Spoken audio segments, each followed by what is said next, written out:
What I think is that people get in relationships and they have this like high of love at the beginning, and then fear takes over. All the limiting beliefs, all the past hurts. What happens is your mind starts projecting into the future. I might get hurt, or it starts going into the past. And then all of a sudden you're not actually showing up with love. This is Your Kick-Ass Life podcast, episode number 264 with guest Nicole Moore. This is the Your Kick-Ass Life podcast with Andrea Owen, a no BS guide to self-help and badassery. Because ladies, let's face it, life's too short for it to not kick ass. And here's your host, the girl who serves it up straight with a side of crazy, Andrea Owen. Hey there, ass kickers. Welcome to another episode of the podcast. I am so glad that you are here. I have another great conversation for you from love expert Nicole Moore. And I want to preface this by saying this episode is not just for singles. Nicole is a singles coach, but we definitely talk about love in general. So even if you're partnered up, I hope that you stick around to hear this amazing conversation that I have with her. And hey, if you have suggestions for guests that you want to hear on the podcast, if you have suggestions of topics that you want me to cover, because I plan in 2019 to do more solo episodes. I know a lot of you really loved the New Year, New You podcast episode from a few weeks ago, also known as You Don't Need No Stinkin' Morning Routine, which actually stemmed from a few conversations that I had in my group program, the mentorship, where people were on the struggle bus with their morning routines. And I'm like, wait a minute. This needs to be a podcast episode. So it was definitely from that amazing group of women. But if you have suggestions and you are a patron, don't forget that you can let me know. Also, if you have specific questions about stuff that's going on in your life in regards to personal development, then you can ask them and hopefully they will be featured here on the podcast. So head on over to patreon.com/YKAL. Of course, that link is in the show notes. And also something going on over here. As you're receiving this podcast episode, I have just gotten back from a trip to Savannah, Georgia, my first time being there. It is the first of 4 weekends that I am attending. I joined a mastermind this year. I'm in a peer mastermind, but this particular mastermind ran by a colleague of mine, actually, Susan Hyatt. And I've known Susan for a really long time. She has several years on me in terms of her coaching business. And I'll get into it more in a future episode because she's going to be a guest on here. She has a book coming out fairly soon now. But I am like, this is my own version of really leveling up and putting pedal to the metal, if you will. I'm always telling y'all that when you're ready, then you will actually do the work. And I've had coaches fairly regularly for the past many, many years. And it had kind of been a minute since I had one. So I really invested money, time, energy, emotions, and y'all, okay, so it's a year long, right? And we just started, and I was texting my friend Sarah Dean. She's been here on the podcast. And I was like, okay, we just barely started. And just based on our kickoff call, I already have diarrhea. Oh my God. Because it's like this particular mastermind is all about, okay, what are your goals and then some. And that's really why I hired her. I think that you have to specifically look for the leader that you need. And I've been looking for this kind of mastermind for about 18 months. I interviewed 2 other women who were leading masterminds like this, and they were great, but they weren't great for me. And I'm like, no, that's not. You're really great at doing that, but that's not what I need. I need this. And then I was like, Susan Hyatt. And it was funny. I PM'd her on Instagram and I was like, this might be like the very easiest sell that you have, but if you have a mastermind, I would like to join it. Here's my credit card. Here's all my money. Here's an entire suitcase full of money so you can give me diarrhea. And it was like August of last year. And she's like, I'm thinking about putting one together. We won't start until January. I'm like, I don't care. I'm going to need that much time to prepare myself. And I think I was the first person to sign up out of the 10 of us. But anyway, I will keep you posted on how it's going. And it really, truly is for me. I was ready. I was really, really ready. And, speaking of, if you are too, I am gathering up the women for this next round of, I think I've pretty much settled on calling it the Mentorship Masterclass. And a few women have already signed up. You can go over to yourkickasslife.com/mentorship. And it is really about, again, women who are ready to do the work in terms of shame resilience. Are you ready to have better coping mechanisms than perfectionism, overachieving, isolating and hiding out, numbing out, the people pleasing, like all that crap that maybe worked for a little while that you're so used to doing, but in the end really kind of feels like shit. And if you want to learn how to live your life from a place of courage, from a place of what your specific values are, so you can be proud of the woman that you are, so you can have real confidence, then head on over to that link, read all about it, fill out an application, and if it feels like a good fit, we can hop on the phone. It also includes a 2-day workshop retreat here at my house, which I'm really excited about. I'm gonna have to kick my family out for a couple of days. I probably should tell my husband about that. You guys, I haven't even told him yet. He doesn't listen to this podcast, so it's fine. It's fine if it's a little bit of a secret. But if you're ready for that, I would love to chat with you about it. All right, so let's get into this conversation with Nicole. Let me tell you a little bit about her for those of you that might not know. Nicole Moore is a love coach who helps powerful, amazing women find their ideal partner. Using her signature Love Works method, she's helped hundreds of women find lasting love fast. Nicole has a coaching certification from New York University, and she's been featured in Forbes, Money Magazine, Inc.com, and TheGreatest.com. So without further ado, here is Nicole. Nicole, welcome to the show. Thanks for having me. Super excited. I am so glad to talk to you. I know we had like some snafus with Skype and technology issues getting you here, but it is so good to talk to people about love and relationships because this is not my expertise. I have lots of experience, but I love having people on to ask about these questions. And I'm always really curious, like, start us from the beginning. What brought you to this work? Did you just like come out of the womb really interested in this, or did you have a story attached to what brought you to this work? Tell us about that. It's from the womb, but I would say it came out really wounded in this. Oh, okay. So, cutting a long story short, I was born 3 months premature. I'm a twin. And, I was 3 pounds. And the doctor, I was born in 1984. So the doctor says to my mother, don't get attached to these babies because they're going to die. Okay? Wow. What? So I assume doctors don't do that anymore, but that's not some great bedside manner. Yeah. And it created what I call a love crack, right? Like a moment where it's like, there should be all this love there, but instead there's pain, there's fear. And I really feel like, that affected my mom on a very deep level. Uh-huh. And it created this fear of loss, to the point where, both my parents, they never said, I love you to me. I mean, the first time I told my mom, I love you, I was like 26 and she couldn't even say it back. It was like choking, even though she loves us dearly. So my whole life, for a very long time was a reflection. It felt like lack of love. I grew up thinking, literally having this conversation with myself as a little kid, my parents just don't love me. There must be something wrong with me. Like, aren't they supposed to love you? So, obviously that wound in me created all kinds of drama and trauma in my love life. And I was kind of searching, and it felt like this void within me. Like I could never get enough love. I could never get enough approval. I had horrible self-esteem. And eventually I just kind of got sick of that. And I said, I need to figure out how to make this work. Like, because the area that was the worst for me was also the area I had the highest desire. I really wanted to have deep love and partnership in a healthy way. So long story short, I started doing personal development. When I was 23, I was kind of seeped in it. I decided to become a love coach, a life coach, then a love coach when I realized this was really my area of expertise. And I've been studying really this thing. How do you make love work? Because it's the one area where, I find most people have a lot of challenges and we feel like we're just supposed to know how do you make love work. Yeah. But teaches it. And that became my mission. So I was kind of born into the world of lack of love. And now I feel like I live in the world of abundance of love.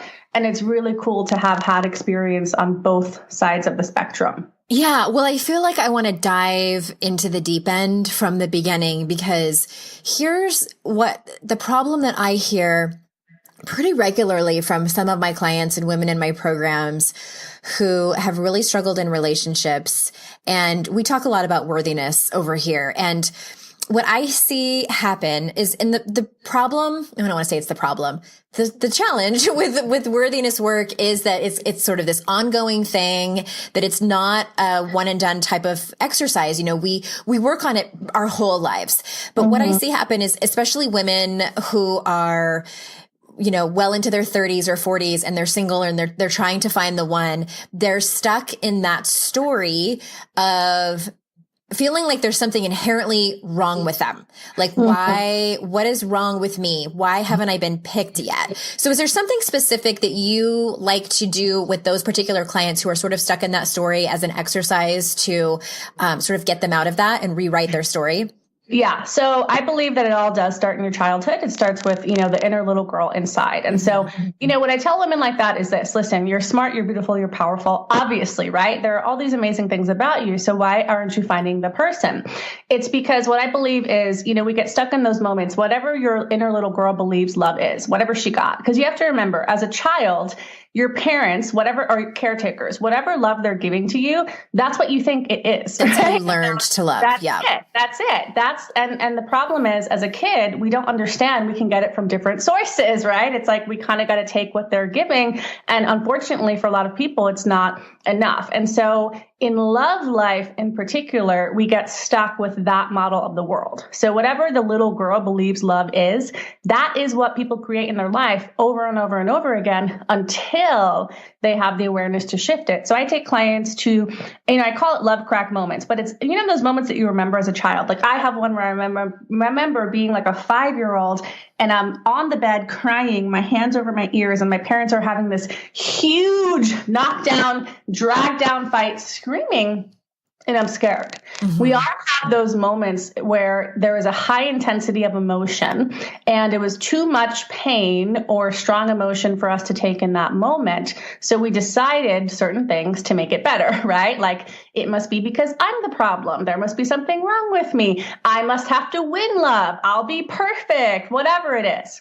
And we got to go back to those moments and actually see the situation differently. So I do this exercise with my clients where I have them look at those love crack moments. I have them envision what the scene would have been like if the people in the scene were filled up with love, right? So for example, my 5-year-old self, if my parents were filled up with love, they wouldn't have been fighting, or they might have even been attentive to like, wow, you know, my daughter's upset, let me care for her. So I have them go back to that moment. I have them kind of, I call it like restoring the scene to what it would have been like if love was present. Then the important thing is you have to open up your heart to receive the love that you should have had. Yeah. So you have to go back and you feel it and you let it in. And what happens is the inner little girl herself starts to change. She starts to feel a reality is different. It's only when she feels that something can be different for her that your love life actually shifts on the outside. Yes. Yeah, I agree that it's so much of it is connected to our childhood traumas and experiences and how we learn to love, what was modeled for us. And it's very, very multi-layered. And do you feel like I get a decent amount of people in my community, women who are disconnected from their bodies? How much of the work that you do or that you have seen be helpful for women in this area is somatic, like how there needs to be some kind of mind-body connection? Yeah, absolutely. I think it all has to do with the emotions at the end of the day. Yeah, and for emotions are in the body. So my theory is, and I figured it out in my own life, and then I saw it with clients.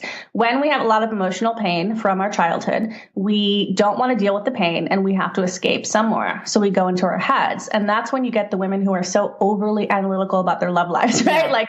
Sending the text to their girlfriends. What did he mean by, hey, question mark? And like obsessing, thinking we can figure it out in our mind. And so all of my work with the women that I work with is let's go to the emotions. Let's go into your body. Let's actually just let those feelings go now in a healthy way. And when you do that, you can actually land in your body. And that's so important because how do we receive anything in our life, right? It's not through the mind. It's when you're centered in your body. So I absolutely agree. All the over analyzing women who are trying to control their love lives with their mind, I would look at, are there some feelings that you decided you couldn't feel in the past that you're strong enough to actually feel now? Yeah. And that's the way to let the love in.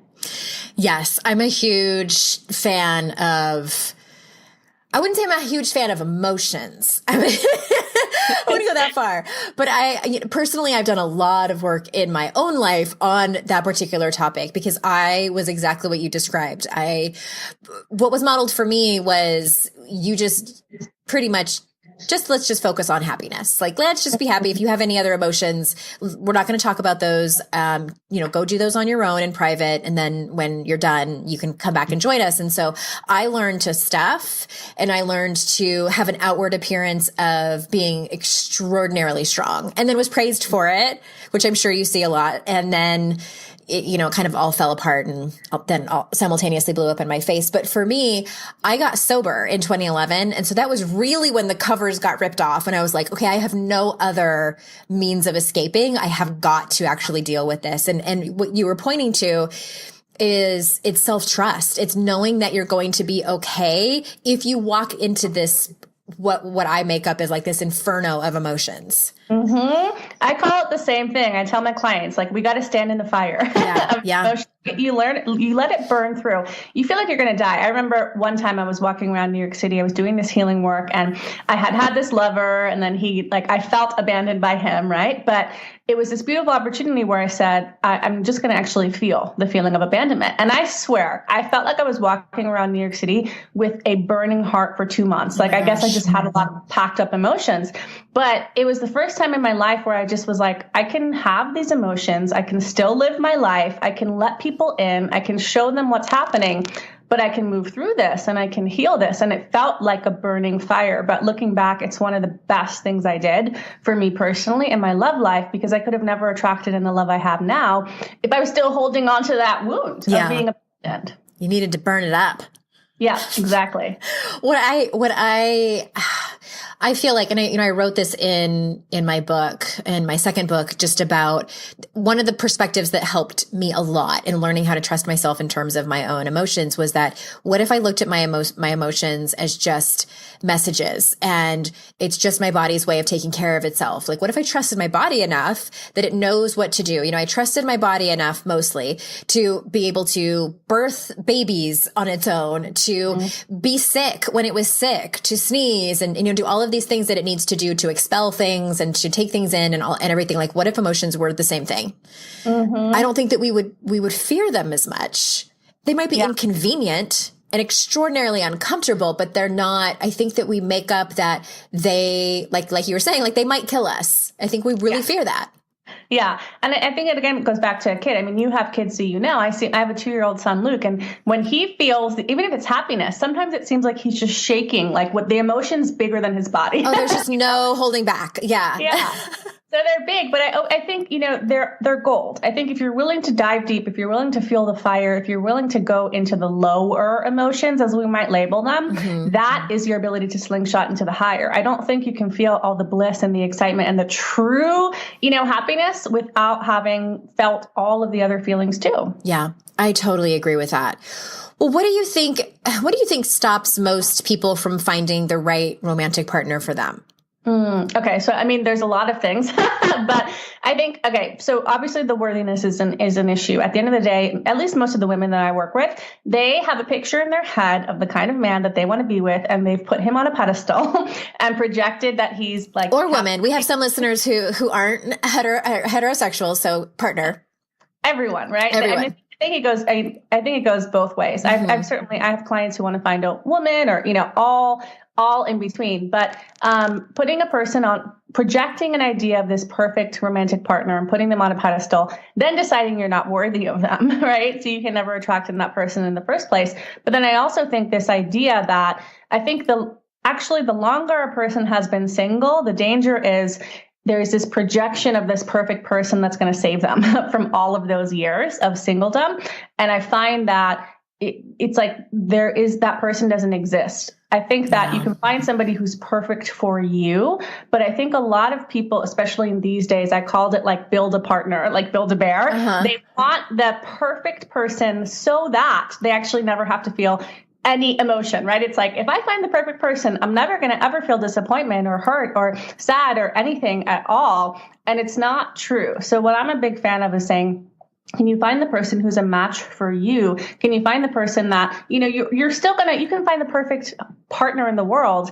You might still feel disappointed. Like they could do something and you get triggered and they're not really hurting you, right? Yeah. But you still feel disappointed. But can you find that person where you feel aligned, where you have the same vision for life, where you feel like, I really like this person deep down, just love. That's what's important. And I think too many people are looking from their ego, their fear mind of, I have to pick this perfect person so I never have to feel any negative emotion again and it's happily ever after. Oh, God. And I doubt that I'm worthy for it. Fairy tales just ruined it for us, didn't they? Yeah. And movies, I can tell how many romantic movies I watched, like, man or women, like 10 Things I Hate About You, for example. The message is what? You act like a crazy person. And then some magical man is going to say, oh, I love you anyway. Like, that's not how it works in reality. Romantic comedies. It's interesting. My daughter wasn't really into it, but I was watching Cinderella. It had to have been a few years ago, like the old version of Cinderella, the original Disney movie. And at first I'm like eye rolling, like, oh my God, this is so terrible. And then at the end, guess who ends up crying? Me. Because it's just so romantic. Like, oh my God, they're dancing and they're like staring into each other's eyes. And I'm like, God damn it. There is something really beautiful about it. But I think we can get caught up in it. And okay, so here's a question that I get a lot, for my people who either are single or are attached. I think where people sometimes get confused is, they can buy into what you just said. Like, okay, of course, we're not supposed to find that perfect person and we need to find the person that's perfect for us. But where do you have any kind of guidelines for what is sort of crossing the line between when you're just settling? Do you know what I mean? Like, where do we know? That's what I think a lot of people want to know. Like, how do I know if I have settled in a relationship? Yeah. So I think, you got to look at your focus. So you got to look at, what are the most important qualities, right? So that's like the non-negotiables. Then I recommend I call it your focus word, but what's like the number one thing that without this, the relationship isn't workable? So for me, when I was searching, I thought I need a man who's centered. That's the most important thing. To me, that meant he has to be able to look within, face whatever fear is going on, and still choose love, still choose the relationship without me having to do it for him, right? So I was looking with that criteria. So I had my list of all the qualities that I want. And what I recommend you do is you write I call it your I deserve and expect list. That's everything you deserve and expect. Go buck wild, right? Yeah. But then you want to look at, what I did was I highlighted which qualities am I not embodying. So I did the work to feel like I was a match for that kind of person. So the way I say it is this. It's important. If you're bringing it, you can ask for it.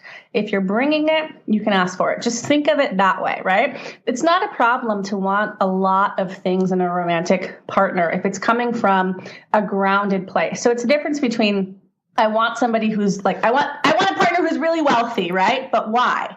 Is it because you doubt your ability to generate your own financial abundance and you're coming from a needy place? That to me would be a fear-based quality. Or is it because you're like, you know what?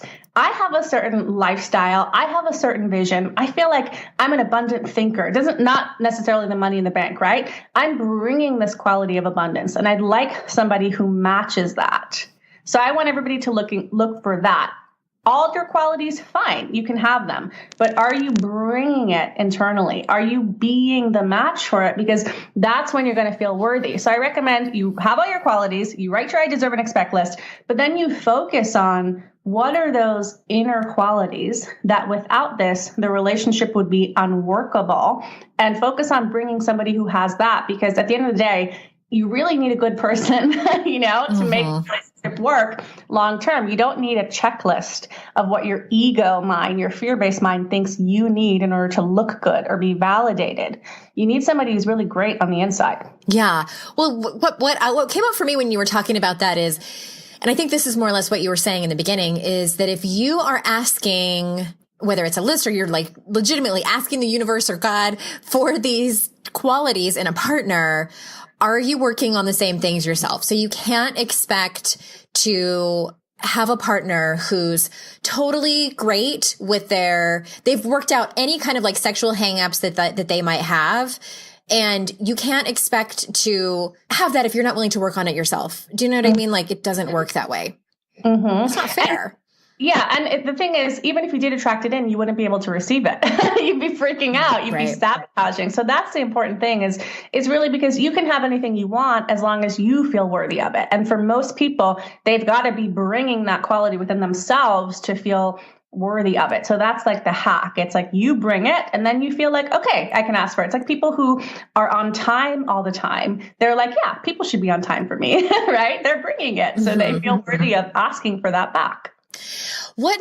I know you talk about being love. So what does that mean? And what does that have to do with making a relationship work? My theory is the reason that most relationships don't work is because fear takes over. Fear has a million different manifestations, but it basically is the thought that, other people are against you. Other people could hurt you. There's something to protect yourself from, that if you, become in union with someone, you're going to lose somehow. So what I think is that people get in relationships and they have this like high of love at the beginning. And then fear takes over. All the limiting beliefs, all the past hurts.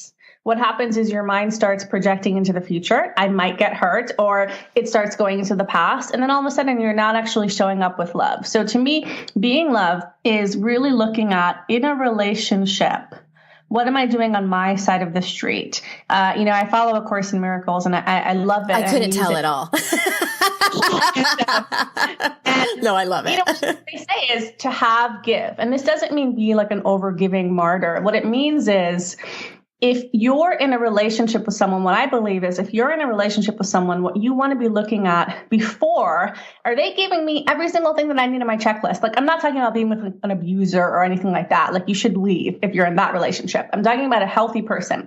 Instead of, are they giving me every single thing that I need? Why not look at, what does this person need in order to feel loved, respected, appreciated, adored, all of that? And who can I be to give that to them? Because what happens then is you're in the energy of, I'm abundant within love. If you can give it to someone else, you're automatically feeling abundant. You feel filled up. You feel like the loving presence in the relationship, and that absolutely has an effect. So it looks like thinking before you speak. What's the intent of this communication? If I'm asking someone something in a relationship, is it really love? Is the intent of my communication union, or am I demanding or controlling, right? Look at what the intent is. It looks in your actions. Are you assuming that someone's attacking you, that someone's not getting you, or are you looking for their perspective, their side of the street? So it really is a commitment to love. That's what a relationship is, right? At the end of the day, it's a commitment to being the loving party in the relationship, inspiring the other person to open up their love. And from there, you can have a really great relationship. If you're in total fear and your partner's in total fear and you're against each other, I mean, you probably know because you've experienced this, or most people have, it doesn't matter how much you like each other in the beginning of the relationship. It's not going to work. I don't mean to be cynical, Nicole, but I feel like that is a tall freaking order. You just described. And I'm so curious, like, what does that look like? Because I'm thinking, while you were saying that, I was thinking about the last argument I had with my husband. And it's kind of like the same thing we go in a circle around. And it's not even anything like relationship threatening. It's just like these minor irritations we have with each other. And I'm thinking about that argument, and I'm like, was that out of, and of course I can only determine where it was coming from my end. I don't know his, but I'm thinking, like, did that come from a place of love, or did it come from a place of fear? And I mean, of course it's like, it comes from a place of fear that he doesn't understand me. So then I'm like, trying to think about this, and of course listen to you at the same time. So that's about as far as I got with that thought process. Yeah. So what do you, like, can you tell us, like, can you give us a real life example of what that looks like in your own relationship? Yeah. I mean, we could even use your example, okay, right? So what I would say is, okay, what couples have to remember when they're in a disagreement is, we both want the same thing. Yeah. We both want the same thing. So usually, this is my theory, whatever complaints we have about other people or fears we have, like, I'm afraid they're going to do this to me, they're doing this to me, we're usually inadvertently doing that to them. Always. Yeah. Right? I would, yeah. Look at, in that situation, he doesn't understand me. So what I would tell you to do is, okay, like, don't deny that, right? Give voice to that. Why do I think he doesn't understand me? But then I would look at, okay, is that actually true? Are there other instances where I feel he has understood me? Is there something within my communication that's getting in the way of him understanding me? And what do we both want, right? And so I would communicate with him. I would say, I could be wrong, but I feel like in this situation, you're misunderstanding what I'm trying to communicate. And it's really important to me that you hear this because what I want to feel is, what I'd love to see happen is. Mm-hmm. So is it okay if I repeat this again? Because a lot of times I get it in communication, like, a lot of times people feel like you're communicating, but the other person isn't getting you. Yeah. So well, that's exactly what happened. And I, to my credit, I said that towards the end of the conversation. I said, I feel like I'm validating what you're saying, even though I might not be able to give you what exactly it is that you need. We need to compromise, but you're not understanding what I'm saying. And again, I don't expect him to give me what I want. It would be amazing if he did. Just saying, but I don't expect that. But I didn't feel like, and I'm making it up, but I'm pretty sure, we've been married for 10 years. I'm pretty sure he wasn't actually hearing me. And I think that if I can dig deeper into that is like my own deep fear of not being seen as a human being. Yeah. Yeah. So ultimately, and this is what happens in partnerships, it's coming from your inner pattern, but he could also be doing it at the same time, right? Which is where it gets really confusing. So what I would say is, you go back to that part of you that's feeling misunderstood. You give it love, you give it what it needs. You fill yourself up with that feeling, then you communicate with him, right? Yeah. And then you're not needing it, but you're requesting it. And I think your partner should be open to what you want and need in order to be happy in a relationship. But a lot of times when we come with this charged energy, right, of it's like, you're not giving it to me in this situation, but I haven't gotten it for my whole life. Right? Oh my God. And then it becomes like this jockeying of like, who has it worse? Like, who's the bigger victim in this conversation? And then you're just getting nowhere. Yeah. Oh God, that's exhausting. Yeah. So it's slowing down. It's getting that if you're in a disagreement with your partner or whoever it is, the ego mind, the fear mind will tell you winning is proving them wrong, right? Yeah. But then they feel bad. It's crazy what our mind does. It's like, let's make them feel horrible that they've done something horrible to me. And that's going to get them to change, right? And it's not actually going to get them to change. So it's slowing down, getting that you're on the same side. Like for couples, I like to imagine you're not facing each other, yelling at each other. You're on the same side. You both want the same thing. So can you slow it down and get that you're just both afraid? You're just both saying, I'm afraid I'm not going to get what I want. And if you can come together and see the oneness, it can dissipate a lot of that fear and charge, and then you can actually communicate. Yes to all of that. And if I may add, I think some of it comes down to just communication 101. And what I have found helpful in my experience of being married, not once, everybody, but twice, and this one being the longer of the marriages, is that it can be helpful to actually spell out what you want, what exactly it is that you're looking for. So like, I can't expect my husband to communicate with me in a way and him to just read my mind. Like, no, or, like, I need you to go read all 6 of these communication books and then figure it out on your own. Like, it's way easier for me to just be like, here's what I would love for you to say in these moments. And I'm beyond the point of my life. Like in my 20s, I used to be like, but I want you to just be organic about it. And it's like, oh my God, I can't do that anymore. It's just not fair. And so I'm really clear, like in these moments, I need you, when I say my part, I want you to pause and I want you to say, okay, I hear what you're saying. And then you can even like repeat it back to me. And it's like, I feel like, don't you agree that sometimes we just need to say what we need and what we want? Yeah, exactly. I just did this with my husband. He's been going through a severe challenge with, oral pain. And so he's been doing everything he can for me and my son, Luke. But what was slipping a little bit was the romance, right? The little things for me. And I just communicated to him.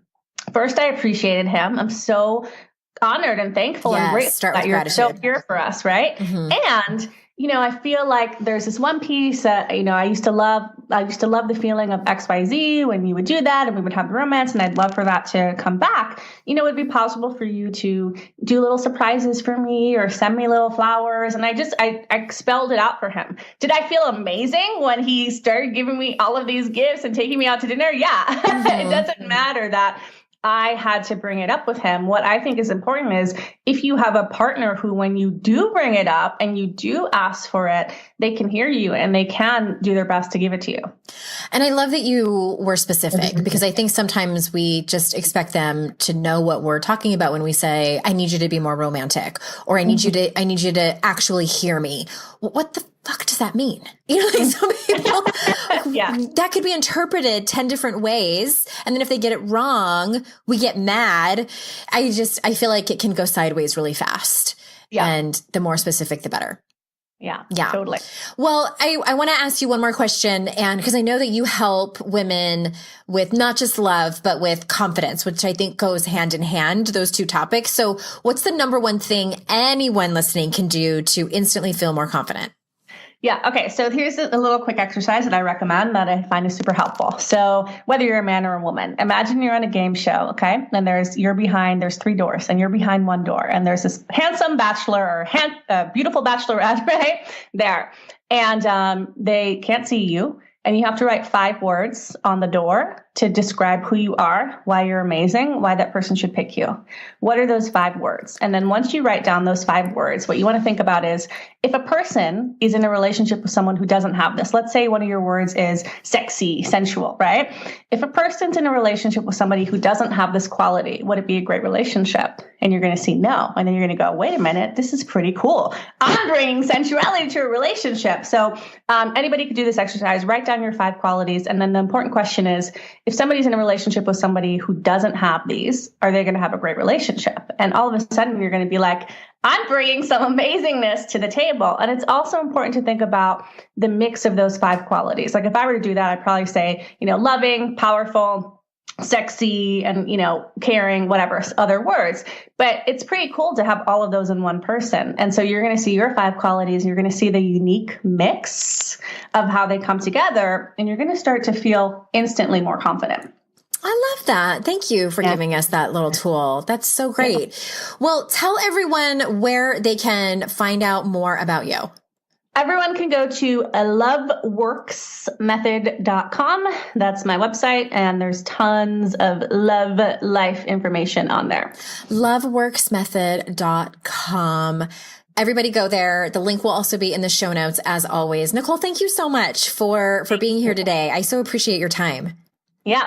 Awesome. Everyone listening, thank you again so much for being here and joining me every week with my guests. And sometimes I am just solo, but obviously today with the guest. I appreciate your time so much. I know how valuable it is, and I never ever take it for granted. Thank you, thank you, thank you. And until next time, everyone, I will see you out in cyberspace. Bye-bye.